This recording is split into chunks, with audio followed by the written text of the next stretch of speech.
तमिळनाडूची राजधानी चेन्नईमध्ये 4 अल्पवयीन मुलांनी एका स्थलांतरित कामगारावर धारदार शस्त्राने हल्ला केला। हल्लेखोरांनी पीडितेला रक्तबंबाळ करून सोडले, तर जखमी माणसासोबत उभे राहून विजयाचे चिन्ह दाखवत व्हिडिओ रेकॉर्ड केला आणि तो सोशल मीडियावर अपलोड केला।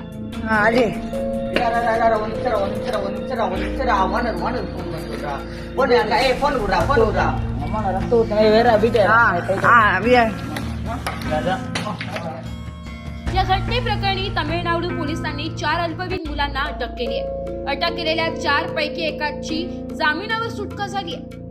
नक्की संपूर्ण प्रकरण काय आहे जाणून घेऊया। इंस्टाग्रामवर एक रील व्हायरल झाली आहे। त्यात एका स्थलांतरित कामगाराला ट्रेनमध्ये त्रास दिला जात असल्याचे दाखवले। व्हिडिओमध्ये 4 मुले दिसत आहेत। त्यापैकी एकाने नंतर संपूर्ण घटना इंस्टाग्रामवर रील म्हणून अपलोड केली। इंस्टाग्राम रीलच्या पार्श्वभूमीत एक तमिळ गाणे वाजत आहे। असे कळले आहे की लोकल ट्रेन तिरुथनीहून चेन्नईला जात होती, जिथे ह्या 4 मुलांनी स्थलांतरित कामगारावर हल्ला केला। नंतर हे सर्व अल्पवयीन असल्याचे उघड झाले। दुसऱ्या व्हिडिओमध्ये आरोपी मुले जखमी माणसावर घराजवळ धारदार शस्त्राने जसे की चॉपर हल्ला करताना दिसत आहे। अनेक पुरुष एका माणसावर धारदार शस्त्राने हल्ला करताना दिसले। त्यानंतर हल्लेखोरांपैकी एकाने एक भयानक कृत्य केलंय। व्हिडिओमध्ये एका आरोपीने स्थलांतरित कामगारावर हल्ला केल्यानंतर जवळजवळ धैर्याने स्वतःला सादर करताना दाखविले।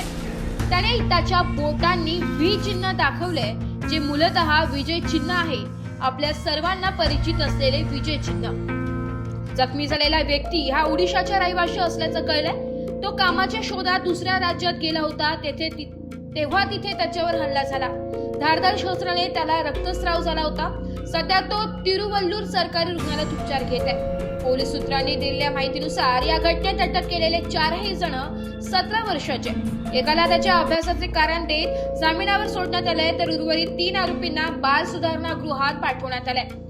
पश्चिम बंगाल आणि ओडिशातील अनेक कामगार कामाच्या शोधात इतर राज्यात स्थलांतर करतात।